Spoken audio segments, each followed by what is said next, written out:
chicken or egg problem. It's a good title to it, but really what we're talking about is how do you get more acceleration in your marketplace. Okay, so it might be at the beginning of your marketplace or it might be later.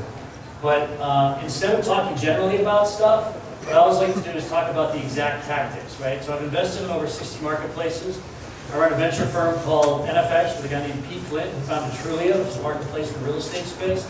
And a guy named Iggy Levy-Weiss in Israel, sort of the top investor in Israel. He's got a $150 million fund. We invest $1 to $2 million in marketplace companies and other things with network effect businesses.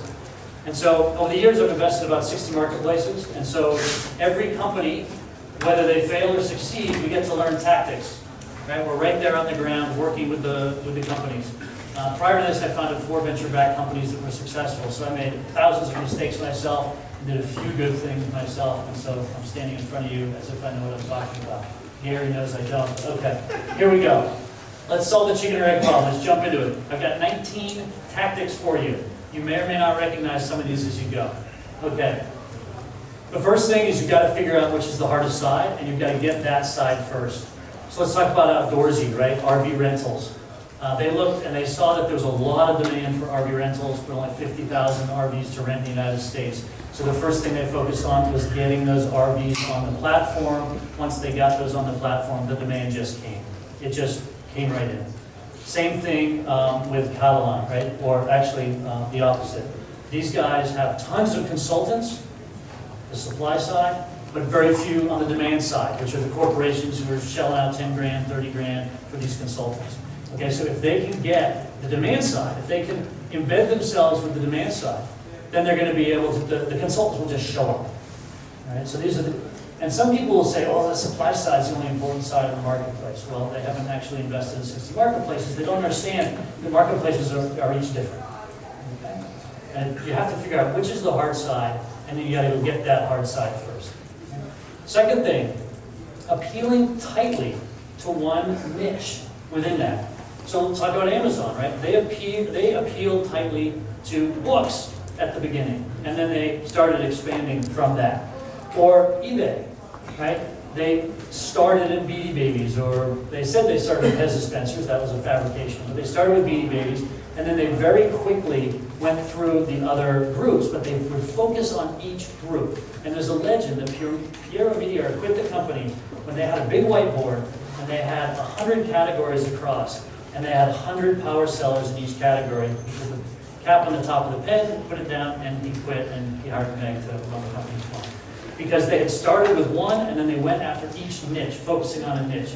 Talk about Uber. They started with the black cabs, right? Rich bros getting black cabs in San Francisco. That's a big market, right? Not. Well, it turns out it is, because then they had a chance to copy Lyft.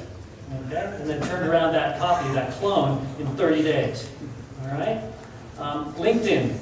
How did LinkedIn start? Reed's friends. He sent out email to 4,000 of us. We all signed up. And then our friends in New York wanted to join because we were on. And he started a really tight little niche of his friends that he knew. Okay? Same thing with Zuck, right? He started with just Harvard. So focusing on a niche. Figuring out who in your community. And you have to think about careful user sequencing. This is what you should talk to your teams about. Let's think carefully about the user sequencing on the marketplace as we grow. Right? Marketplaces are difficult, guys. They take 7 years typically, more, 10. And they're hard to fly. It's hard to fly the plane because you have to be careful about your user sequencing, among other things. All right. And when we talk about these key users, the phrase we always use at NFX is find the white-hot center. Who's at the center of your community? Okay, the hottest white-hot center. And everyone says, oh, but if I just focus on that, it's not big enough. The VCs won't invest. All right? Well, from my perspective, what you're looking for is to create that white-hot center to get something interesting going. So, for instance, if you've got a big marketplace and you're trying to connect them, and you're not getting a lot of traction, you need to find that white-hot center, that little niche group that's going to really care the most. And then you've got to find the white-hot center on the other side, and then connect them. And I remember when Sar Gur had invested in Top Hatter, and it was a really small community. And I think Top Hatter is presenting today, and they're doing 500 or 600 million in GMV or something. Right? But when they first started, SAR said to me, he said, there's something interesting going on in that community. Because those guys had figured out tight little niches within either side of the marketplace, and they had activated those small groups. And so SAR, being a great investor, could smell it. He's like, there's something going on. Fast forward 6 years later, and they've got this giant company that should be worth more than $1 billion in a couple of years. All right. Number 3. There's another tactic, which is just to subsidize the most valuable niche on one side or the other. Just pay them, right? Everyone, we know that Uber would pay the initial, in every city, they pay the initial drivers to just drive around. We're going to give you a flat fee, it's your salary for the month, just drive around, always be available, so that whenever the demand side comes on, there's always someone there, and they don't get disappointed, okay? So they're subsidizing the most valuable member, which are the first people who will drive all day on Uber.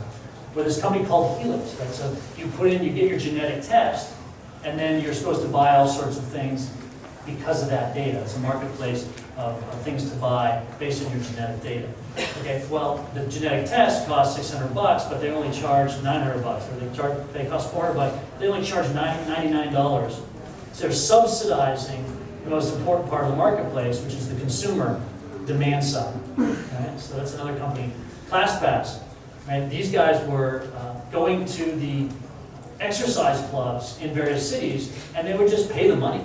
Say, sign up with me at an exclusive for 2 years, and be on no other platforms, and I'll pay you 10 grand, 20 grand. I'll just pay you right up front. They subsidized. And then DoorDash was doing the same, where they would just pay people to drive around until, so a lot of companies have done that. Right, number 4, making the supply look bigger with automation. So Yelp went out and just scraped and had a lot of people phone call and create profiles of all the companies in a local area, so that when you landed there, at least you would you'd see them listed, even if there were no ratings. Okay? So Yelp looked more active than it was at the beginning because they had a big data collection effort by looking at what was out there. Indeed scraped all of the job listings. So you would go to Indeed and you'd be overwhelmed. There's 150,000 job openings for your searches. They didn't put any of those up there. They were just scraping the web. And so you always had the supply side for Indeed whenever you got there. Goodreads did the same thing. They imported the whole database of every book that had ever been published in the United States, so that when you got there, at least there was the name, the IPV number, the author's name, the date it was published, all that stuff was there, and it just came from a database. We've built a marketplace too, not really yet, but NFX is building software to help people fundraise. So we've gone out and collected all the data on the VCs. We've got 6,600, we actually added, I think, 3,800 VCs. We're now up to 6,600 because people came and said, wow, there's already 3,800 VCs here, I'll add my profile as well. Okay, so that's how we kickstarted the supply side of the Signal marketplace for fundraising. Okay? This gives you an aura of activity when you do something like this with data. Now, speaking of aura, let me get to what I call number 4.5. I'm not giving it a whole one because I can't give it too much credibility, but this whole idea of faking activity. All right, so should you fake activity or not? Well, Match.com, famously, has made many profiles of women to attract the demand side, the people who normally pay on Match.com. They've done this from the beginning. They continue to do this. It's not particularly ethical to do this sort of thing, but it happens. Reddit has admitted that when they were getting going, they actually had people create fake accounts, ask really interesting questions, and then have other fake people answer those questions to try to lead the community to understand what sort of things the founders wanted to happen on Reddit. And this went on for the first year or two, actually, as they, just like eBay, added new categories on Reddit. All right? They've admitted that. YouTube had fake accounts upload pirated content. The best pirated content. Movie clips, TV clips, things that people couldn't get anywhere else because it was violating copyright. But under the laws at that time, if they were just a platform, they weren't going to get sued, blah, blah, blah. When they sold for $1.6 million, Google escrowed $600 million of that and paid that out for copyright infringement. All of that money was paid out to the companies that had been infringed, like Fox and Universal Studios. So they faked it. And then they made it. And then, of course, PayPal has also admitted to the fact that they would get on eBay and they would buy a product and say, but I'll only take, I'll only be able to pay you with PayPal. So if you want my money, you have to get an account on PayPal. And they employed hundreds of people to do that for months, to try to teach the supply that they should have PayPal accounts and then request that money come to them through PayPal to get the whole thing going. So 4.5, it doesn't have its own number actually. Number 5, so building one side as an email list. Famously, this is how Craigslist started. He just had an email list to his friends saying, hey, there's an apartment for rent, oh, there's a car for sale, oh, there's a party this weekend. And then people said, hey, Craig, can you put this in your email list and send it out to your list of 2,000 friends? And he said, sure. And from that, Craigslist was born. Threadless did the same thing. They got an email list of people who were buying t-shirts, and here's the new design, and isn't this interesting? And more people signed up for this hip, urban, cool email, and then they built a website, and off they went to the marketplace.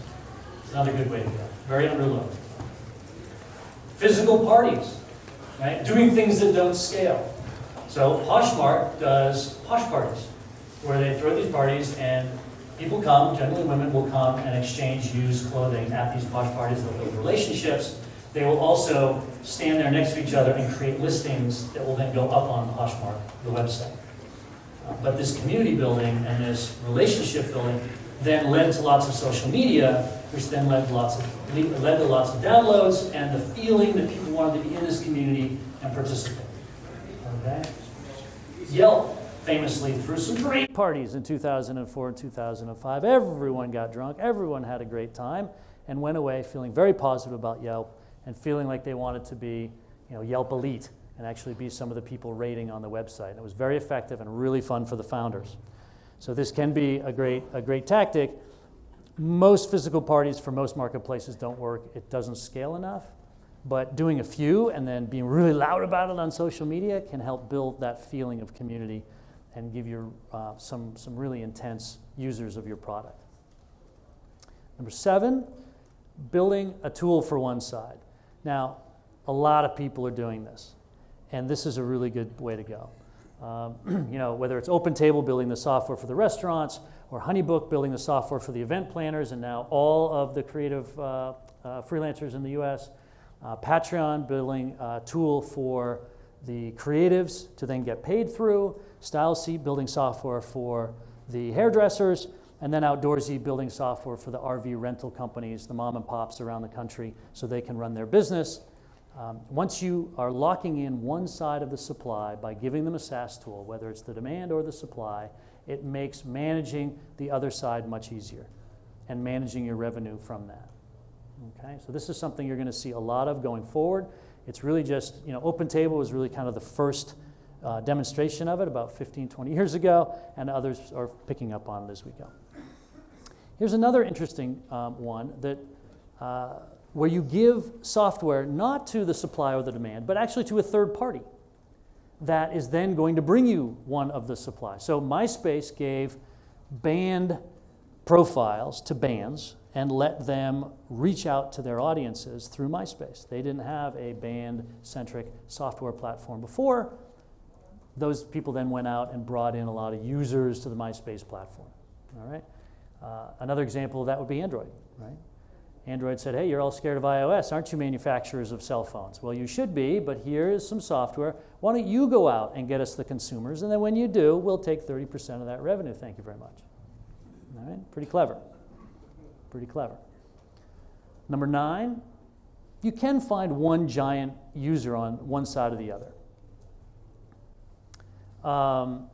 And an example of that would be a company like Candex, which is supplying software to a large corporation like Siemens, and then Siemens has tens and hundreds of thousands of vendors they need to pay outside the platform, and then Siemens says, if you want us to pay you, you need to be on Candex.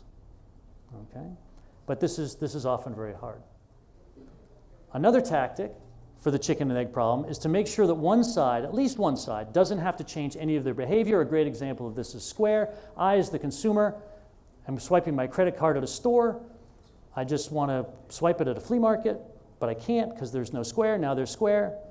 And so this was a really easy way for Square to onboard the demand side of the market when there were 17 other venture-backed companies all trying to build these payment platforms, and they all failed because everyone on both sides was trying to change behavior.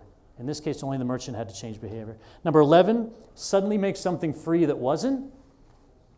Napster made music free. Everyone jumped on board. Robinhood is making trading free and just raised money at a $5.6 billion valuation after, 4 years or something. So making something free suddenly that wasn't free before, because the value people have in their heads is going to drive them to come to your service and kickstart your marketplace. Number 12, you make the product yourself first. You start as a manufacturer or as a retailer, and then you open the marketplace later. Salesforce builds a CRM tool, and then after 10 years opens Force and becomes a marketplace where other B2B software vendors can sell through the Force platform. Amazon obviously started with their own shipping centers, with their own retail outlets, and then they opened up Marketplace, and it's now 50% of all their transactions are coming through the Marketplace, right? Not through their centers. iPhone made the first 32 apps on the platform, and then opened up the SDK so we could all build apps for them. Smart Recruiters, a great company invested in by Tim Chang's Mayfield company. They started out with a tool that allowed people to post their job postings on multiple boards, on multiple marketplaces for jobs, just as a tool. And once they had everyone using that tool, they opened up a marketplace, and now it's a big marketplace. It's companies selling software into HR departments, okay? And another example would, of course, be Tesla. They put out their own charging stations so that when, which was really the supply side of the market, so that your car could drive across the United States. And now that they're selling so many electric cars, they're hoping that other people start putting up these charging stations as well. So they're seeding that side of the marketplace. Number 13, connecting the two sides by hand. Famously, people would order stuff on Zappos. They'd get in their car. They'd drive to the shoe store. They'd buy it. They'd put it in a box. They'd drive to the post office. They'd send it. And that's what they did for the first several months, actually. And this is the best example of what we say at NFX, which is to manufacture excellent initial transactions. Right? Those first 100, those first 10,000 transactions need to be manufactured with great care so that everyone on both sides reports back, hey, this thing's great, you should go there. All right? Another way of doing the chicken and egg is to actually not have a chicken or egg, just make it a chicken selling to chickens, right? You just make it a one-sided marketplace. So Poshmark, the majority of people who are selling their used fashion on Poshmark are actually buying used fashion on Poshmark. So every time they get a new member, they're getting both sides of the marketplace. It's a lot easier to do the marketing for a company like that. Same thing is true of Etsy. And of course, we've talked about Match.com in the past. They, you bring one person in, they're both a buyer and a seller of their services, all right? Number 15, you can create exclusive access. This is something that most founders think they want to do, which is, I'm going to make this so cool that everyone's going to run to my thing. This almost never works, okay? It worked for Guilt for a while. It certainly worked for Gmail and for Mailbox, but it's really hard to pull off, but it can work, and it usually starts with a really viral video. So that would be my tactical tip on that. Spend the $3,000 to $5,000 to see if you can come up with a tactical video that's going to get viral. Give it a shot. If it doesn't work, move on. This is very rare. This is very rare. And don't let your team convince you that you're going to be cool and that's why everyone's going to come. Okay, number 16. We're going to move fast because we're getting near the end. But number 16, geographic constraint, right? By limiting the area in which you're operating when you start, you can actually get a lot more activity going because the surface area of attack that you need to apply yourself to is so much smaller. All right? So looking at a geographic constraint and enforcing one, even if your business doesn't need it, can be a good idea to solving the chicken or egg problem. Time constraint. Again, this marketplace top hatter, when they first started, they're saying, hey guys, you can download our app, but you can only bid and buy from this marketplace between 8 and 9 p.m. EST.